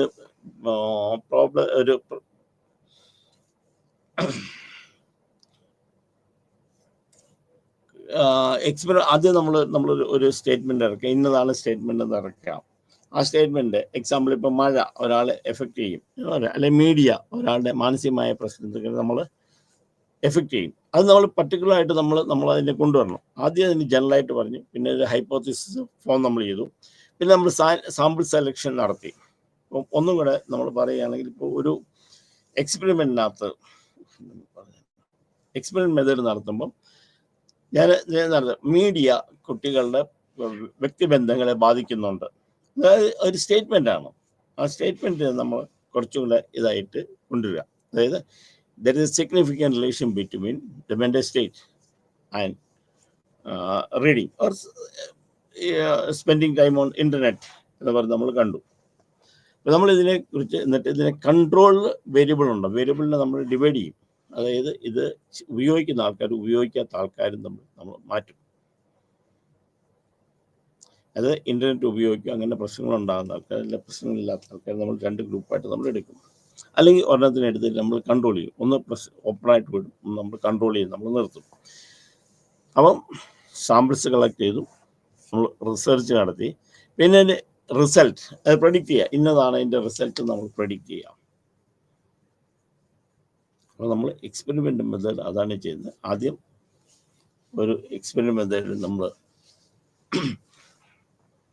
അതിൻ്റെ പ്രോബ്ലം എന്താണെന്ന് എഴുതും, എന്തൊക്കെ റിസർച്ച് ചെയ്യാന്ന് പറയും, സാമ്പിൾസ് എഴുതും, വേരിയബിൾസിനെ നമ്മൾ കൺട്രോൾ ചെയ്യും, conduct the experiments and the research. Then quasi experimental and social design, ഒരു പർട്ടിക്കുലർ സംഗതി നമ്മൾ വെച്ചുകൊണ്ട് അതിൽ നമ്മൾ ചെയ്യാം. ദെൻ ഫാക്ടോറിയൽ ഡിസൈൻ, ഒരു ഫാക്ടറിനെ ബേസ് ചെയ്തിട്ട് നമ്മൾ റിസർച്ച് നമ്മൾ ഡിസൈൻ ചെയ്യാം. ദെൻ റിപ്പീറ്റേറ്റീവ് മെഷേഴ്സ് ഡിസൈൻ, ഒരു കാര്യം തന്നെ പല സമയത്ത് നമ്മൾ ചെയ്തിട്ട് നമ്മൾ നോക്കും. അപ്പം മെയിനായിട്ട് നമ്മൾ നോക്കേണ്ട എന്തൊക്കെ രീതിയിൽ നമുക്കിതിനെ റിസർച്ച് ചെയ്യാം, അതായത് മീഡിയയെക്കുറിച്ച് നമുക്ക് റിസർച്ച് ചെയ്യാം. ഡിഫറെൻറ്റ് മെത്തേഡ്സ് ഉണ്ട്. Number 1 is survey method. അപ്പോൾ സർവേ മെത്തേഡ് എന്ന് പറഞ്ഞു കഴിഞ്ഞാൽ നമ്മൾ പോയി ഓരോ സ്ഥലത്തും പോയി ഡേറ്റ കളക്ട് ചെയ്ത് അത് ചെയ്യാം. സർവേ സാധനം, ഒരു സാധനം വയ്ക്കുന്നതിനെ കുറിച്ച് ഒരു സർവേ നടത്തും, അല്ലെങ്കിൽ എന്തെങ്കിലും കാര്യത്തിലുണ്ടെങ്കിൽ. ഇവിടെ നമ്മൾ മീഡിയ എല്ലാം അവിടെ ചെന്ന ആൾക്കാരുമായിട്ടൊന്ന് സർവേ നടത്തുക. മീഡിയ നിങ്ങൾ ഇൻഫ്ലുവൻസ് ചെയ്യുക, അല്ലെങ്കിൽ എത്ര പേര് നമ്മൾ മീഡിയ ഉപയോഗിക്കുന്നു, അതെങ്ങനെ നമ്മൾ എത്ര പേര് ഇൻ്റർനെറ്റ് ഉപയോഗിക്കുന്നുണ്ട്, എത്ര പേര് ട്വിറ്റർ ഉപയോഗിക്കുന്നുണ്ട്, എത്ര പേര് ഫേസ്ബുക്ക് ഉപയോഗിക്കുന്നുണ്ട്, അതിനെക്കുറിച്ച് നമ്മളൊരു സർവേ നടത്തി നമ്മൾ ചെയ്യാം. ദെൻ ഒബ്സർവേഷൻ, നമ്മൾ മാറി നിന്ന് ആൾക്കാർ ചെയ്യുന്നത് കണ്ട് നമ്മൾ ചെയ്യാം, ഒബ്സർവ് ചെയ്യാം. Then interviews and focus group, അത് നമുക്ക് കൂടാതെ നമ്മൾ ആൾക്കാരെ എത്തി ഇൻ്റർവ്യൂ ചെയ്യാം, ഇൻ്റർവ്യൂ ചെയ്തിട്ട് നമുക്ക് ചെയ്യാം. അപ്പോൾ ഇത്രയും മെത്തേഡ്സാണ് നമുക്ക് സാധാരണഗതിയിൽ നമ്മൾ ഇതിനകത്ത് ഉപയോഗിക്കുന്നത്.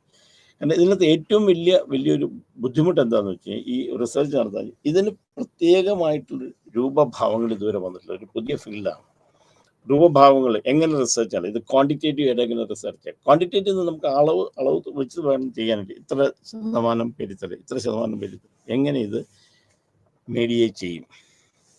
ഇതാണ് ഇതിൻ്റെ ആദ്യത്തെ ചലഞ്ച് എന്ന് പറയുന്നത്. നമുക്കിതുവരെയുള്ള ഒന്നുകൂടെ ഒന്ന് നോക്കാം, എന്നിട്ട് നമുക്ക് അടുത്തതിലേക്ക് പോകാം.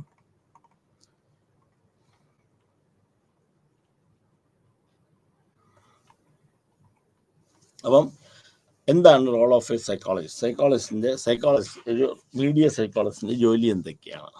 അത് എന്തൊക്കെയാണ്? അവരെന്തൊക്കെ ചെയ്യുന്നു, എങ്ങനെ ആൾക്കാരെ ചെയ്യുന്നു, എങ്ങനെ ആൾക്കാരെ പറഞ്ഞ് മനസ്സിലാക്കി കൊടുക്കുന്നു, ടെക്നോളജി അവരെങ്ങനെ പഠിപ്പിക്കുന്നു, ടെക്നോളജി കൊണ്ട് അവർക്ക് എങ്ങനെ ഉണ്ടാകുന്നു, മീഡിയ യൂസ് എങ്ങനെയാണ്, അതെങ്ങനെ നമുക്ക് എഫക്റ്റ് ചെയ്യുന്നു, അത് നല്ലതാണോ പോസിറ്റീവാണോ? നമ്മളെപ്പോഴും റിസർച്ച് നടത്തുമ്പോൾ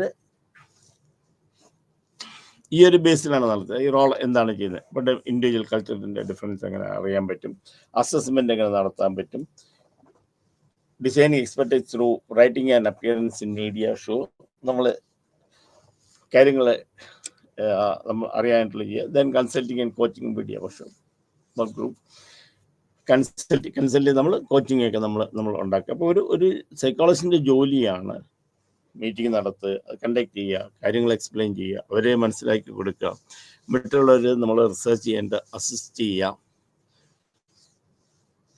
അപ്പോൾ എഡ്യൂക്കേഷൻ ഫീൽഡിൽ എങ്ങനെ ചെയ്യാം, ഡിസ്റ്റൻസ് ലേണിങ്ങിൽ ചെയ്യാം, ഏതൊക്കെ രീതിയിലാണെന്നുള്ളത് ഒക്കെ വെർച്വൽ ക്ലാസ് റൂംസ് അവർക്ക് എങ്ങനെ പറ്റും, ഇതിനെക്കുറിച്ചൊക്കെ പഠിക്കാം.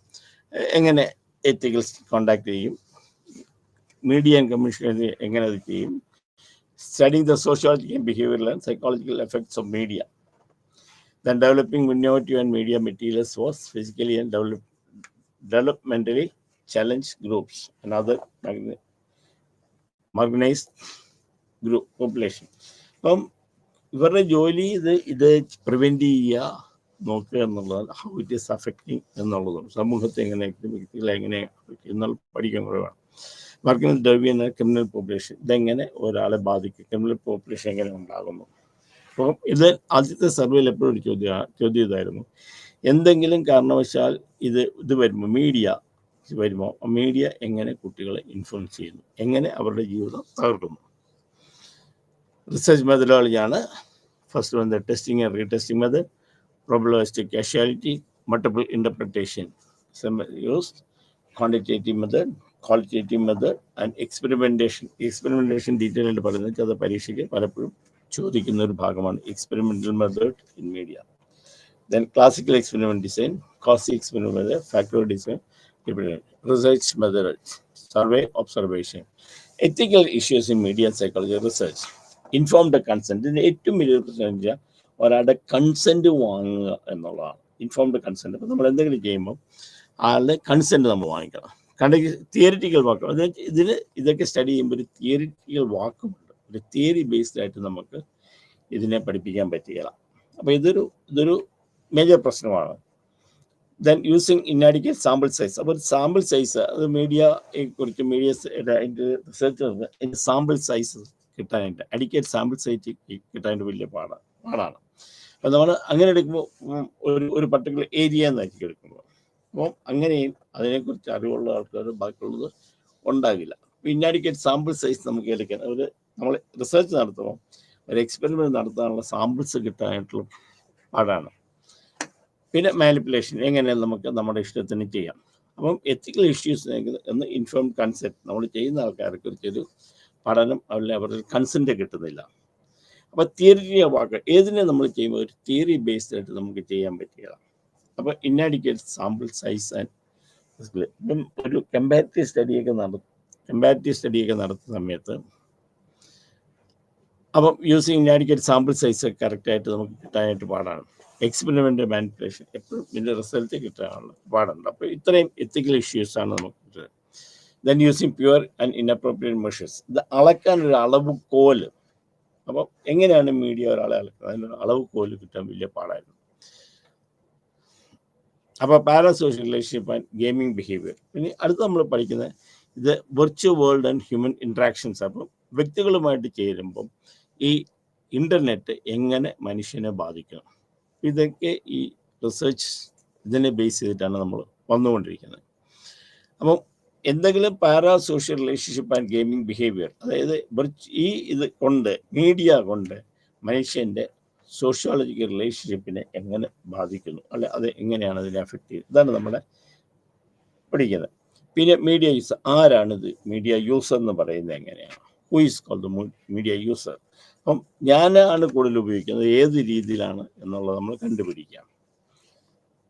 Then the real or imaginary person, നമ്മൾ കോണ്ടാക്ട് ചെയ്യുന്ന ഒരു യഥാർത്ഥത്തിലുള്ള ആളാണ്, ഇമാജിനറിയാണ്. കാരണം ഇപ്പോൾ പലപ്പോഴും നമ്മൾ മീഡിയയിലാക്കി ചെയ്യുമ്പോൾ ഏറ്റവും വലിയ കാര്യം എന്ന് വെച്ചാൽ പല ആൾക്കാരുമായിട്ട് ഒരു റിയലിസ്റ്റിക് ആയിട്ടുള്ള ഉണ്ടാകുന്നില്ല, അല്ലെങ്കിൽ നമ്മൾ ചിലപ്പോൾ ഇമാജിനറി പേഴ്സണുമായിട്ടായിരിക്കും ഉണ്ടാകും.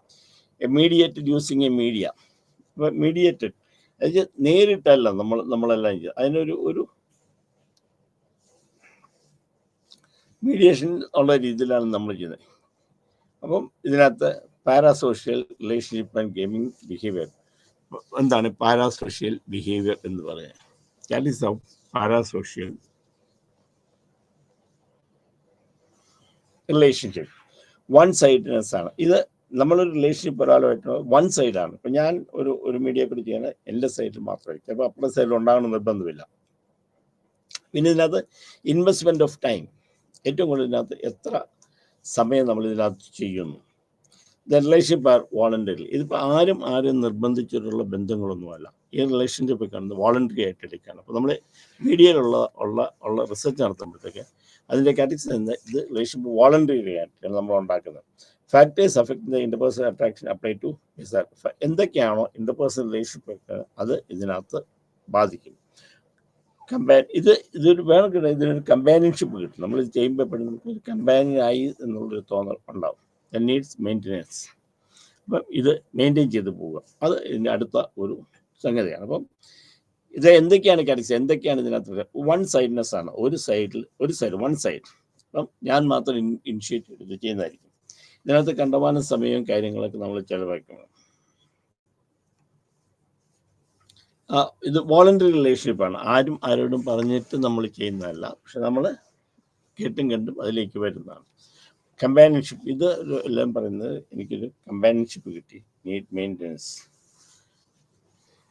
അത് നിലനിർത്തിക്കൊണ്ട് പോകണം. ഇപ്പം ചേഞ്ച് ചെയ്യും. അപ്പം നമ്പർ ഓഫ് എത്ര പേഴ്സണൽ സോഷ്യൽ റിലേഷൻഷിപ്പ് ഉണ്ടെന്ന് നോക്കുക, പാരാസോഷ്യൽ റിലേഷൻഷിപ്പ് ഉണ്ടെന്ന് നോക്കുക. അപ്പോൾ increasing intimacy of the peers. ഇപ്പോൾ ഇതിൻ്റെ ചേഞ്ചിങ് ലാൻഡ്സ്കേപ്പ്, അത് നേരത്തെ നമ്പർ ഓഫ് ഇപ്പോൾ കൂടുകയാണ്, കണ്ടമാനം ആൾക്കാർ ഈ പാരാസോഷ്യൽ റിലേഷൻഷിപ്പിലേക്ക് കൂടുകയാണ്. ഇൻക്രീസ് ഇൻറ്റിമസി കൂടെ കാണുന്ന ഇൻറ്റിമസി വളരെ കൂടുന്നുണ്ട്. ദെൻ ഇൻക്രീസ് ആക്സസിബിലിറ്റി, നമുക്ക് കാണാനുള്ള അതിനകത്ത് കയറാനുള്ള കാര്യങ്ങളൊക്കെ കൂടുതൽ കാണുന്നുണ്ട്. Development aspects of parasocial interaction. അപ്പം ഇതെങ്ങനെയാണ് ഡെവലപ്പ് ചെയ്യുന്നത്?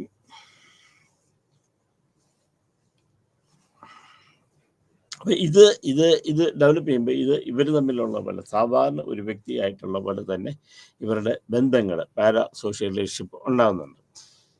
Children identify these changing as a person, they interact norms of behavior and they also express a desire to have these characteristics. അപ്പോൾ ഇത് കുട്ടികൾ ഉൾപ്പെടെയാണെങ്കിൽ അതിലേക്ക് വരാനായിട്ടുള്ള അല്ലെങ്കിൽ വീഴാനായിട്ടുള്ള ഒരു സാധ്യതകൾ നമ്മൾ കാണുന്നുണ്ട്. അപ്പോൾ നോർമൽ ബിഹേവിയർ ആയിട്ട് നമ്മൾ അതിനെ വെക്കുകയുള്ളൂ. The adolescent which celebrates the addition to instead of friendship might also seem. അപ്പോൾ ആദ്യത്തെ നമ്മളത് ഒന്ന് ആക്സിഡൻ്റലി നമ്മൾ ഉണ്ടാകുന്നതാണ്. അതല്ല എന്നുണ്ടെങ്കിൽ നമ്മൾ ഇത് വലിയ തെറ്റൊന്നും അല്ല എന്നുള്ള രീതിക്ക് അഡോളസെൻ്റ് ആകുമ്പോഴത്തേക്കും നമ്മുടെ ഒരു സപ്പോർട്ടീവ് ബിഹേവിയറിലേക്ക് നമ്മളിത് പോകുന്നത് നമുക്ക് കാണാം. ദെൻ പ്യൂഷെ തിയറി ഓഫ് കോഗ്നേറ്റീവ് ഡെവലപ്മെൻറ്റ്. പ്യൂഷയുടെ തിയറി വളരെ ഇമ്പോർട്ടൻ്റ് ആണ്. പ്യൂഷെ 4 തിരിച്ചിരിക്കുന്നത്.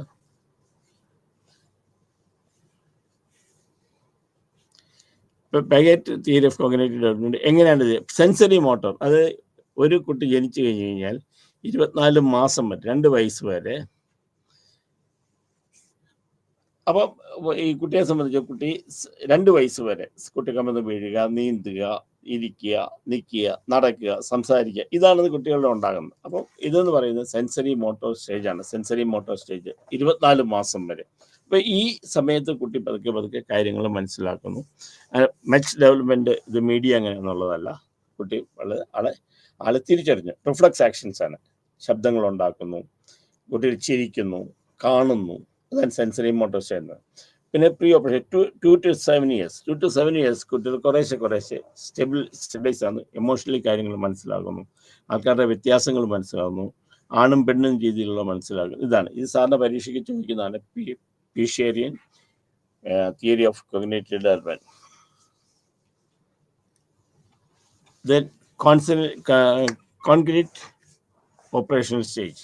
ഇത് 17 മുതൽ 11 വയസ്സ് വരെ, 7 വയസ്സ് മുതൽ 11 വയസ്സ് വരെയാണ്. ഒരു സിറ്റുവേഷൻ കാണുക, വേറൊരാളുടെ പെർസ്പെക്റ്റീവിലൂടെ അത് കാണാൻ പറ്റുക. ഞാനൊരു കാര്യം കാണുമ്പോൾ എനിക്ക് എൻ്റെതായ ലോജിക്കൽ തിങ്ക് കിട്ടുക, അതിനകത്ത് കുറച്ച് എമോഷൻസൊക്കെ ആഡ് ചെയ്യാൻ പറ്റും, എമ്പതി സിമ്പതിക്ക് ആഡ് ചെയ്യാൻ പറ്റുക. ഫോർമൽ ഓപ്പറേഷൻ സ്റ്റേജ് എന്ന് പറഞ്ഞാൽ 11 മുതൽ 15 വയസ്സ് വരെയാണ്. Capable of thinking about abstract concept, കാണുമ്പോഴേ കേൾക്കുമ്പോൾ എന്താണ് എന്ന് മനസ്സിലാക്കാനുള്ള ഒരു കഴിവാണ്. Then factors affecting similarity and ability to emphasize with the character. അപ്പോൾ സിമിലാരിറ്റി തന്നെ ഇത് ക്യാരക്ടറുമായിട്ട് ഇതിനെ കണക്ട് ചെയ്യാനായിട്ടുള്ള gender and age of the consumer. അപ്പോൾ ഇത് വരുമ്പോൾ ഓരോരുത്തരുടെ പ്രായം, അതിൻ്റെ ഏജ്, ഇതെല്ലാം ഇതിനകത്ത് ബാധകമാകും.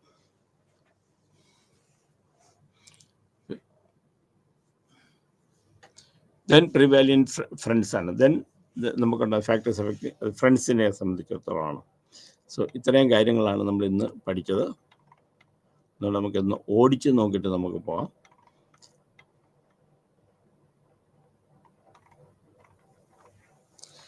ഇത് റോൾ ഓഫ് മീഡിയ സൈക്കോളജിൻ്റെ ജോലി എന്തൊക്കെയാണ് മീഡിയ സൈക്കോളജി ചെയ്യുന്നത്? അതായത് ഇത് പരീക്ഷയ്ക്ക് ചോദിക്കാറുണ്ട്. റോൾ ഓഫ് മീഡിയ സൈക്കോളജി പരീക്ഷയ്ക്ക് സാധാരണ ചോദിക്കാറുണ്ട്. അവർ ആൾക്കാരെ ടെക്നോളജി പറഞ്ഞ് മനസ്സിലാക്കി കൊടുക്കുക, അവരെ അതിൻ്റെ കാര്യത്തിനകത്ത് ചേഞ്ച് ചെയ്തുകൊണ്ടുവരിക, മീഡിയ എന്താണെന്ന് പറഞ്ഞ് കൊടുക്കുക, മീഡിയയുടെ ആവശ്യങ്ങൾ എന്താണെന്ന് പറഞ്ഞു കൊടുക്കുക, അതെങ്ങനെ യൂട്ടിലൈസ് ചെയ്യണം, എങ്ങനെ ഒഴിവാക്കണം, എങ്ങനെ അഡിക്ഷൻ ഉണ്ട്, ഇതിനെക്കുറിച്ചൊക്കെ പറഞ്ഞു കൊടുക്കുക. പിന്നെ കൾച്ചർ സംസ്കാരം കാര്യങ്ങളൊക്കെ ഇതെങ്ങനെ ഇരിക്കുന്നതൊക്കെ, പിന്നെ ഓരോരുത്തരുടെയും ടെക്നോളജി എവാലുവേറ്റ് ചെയ്ത് എന്തൊക്കെയാണെന്നുള്ളതിനെക്കുറിച്ച് നമ്മൾ മനസ്സിലാക്കി കൊടുക്കുക. Then diviners expertise in through writings and appearance, കാര്യങ്ങൾ പറഞ്ഞ് മനസ്സിലാക്കി കൊടുക്കുക, എഴുതി മനസ്സിലാക്കി കൊടുക്കുക. കോച്ചിങ് മീഡിയ വർക്ക്ഷോപ്സുകൾ ഉണ്ടാക്കുക. Research identify improve all forms of media, മറ്റ് മീഡിയകൾ ഉണ്ടാക്കാൻ വേണ്ടി നമ്മൾ ഹെൽപ്പ് ചെയ്യുക. കുറേ കാര്യങ്ങൾ അതിനകത്തുണ്ട്. പിന്നെ നമ്മൾ ഇന്ന് പഠിച്ചത് റിസർച്ച് എന്താണ്, റിസർച്ച് മെത്തഡോളജി എന്താണ് ക്വാണ്ടിറ്റേറ്റീവ്, എന്താണ് ക്വാളിറ്റേറ്റീവ് മെഷർമെൻറ്റ്, എക്സ്പെരിമെൻറ്റേഷൻ എന്താണ്, ഏതൊക്കെ മെത്തേഡാണ് നമ്മൾ ഇതിനകത്ത് ഉപയോഗിക്കുന്നത്. ദെൻ എത്തിക്കൽ ഇഷ്യൂസ് എന്താണ്, വിർച്വൽ വേൾഡ് എന്താണ്, ഇത് കാര്യങ്ങൾ ചെയ്യുന്നത് എന്തൊക്കെയാണുള്ള, ഇത് ക്യാരക്ടറിസ്റ്റിക്സ് ഓഫ് PSR എന്താണ്, എന്തൊക്കെയാണ് ചേഞ്ചസ് ഉണ്ടാകുന്നത്. PSR എന്താണ്, ഡെവലപ്പ് ചെയ്യുന്നത് എങ്ങനെയാണ്, എന്താണ് പീഷെ തിയറി ഓഫ് ഡെവലപ്മെൻറ്റ്, ഇത്രയും കാര്യങ്ങളാണ് നമ്മൾ പഠിച്ചത്. ഇതിൻ്റെ എഫക്ട്സ് എന്തൊക്കെയാണ്. So thank you very much.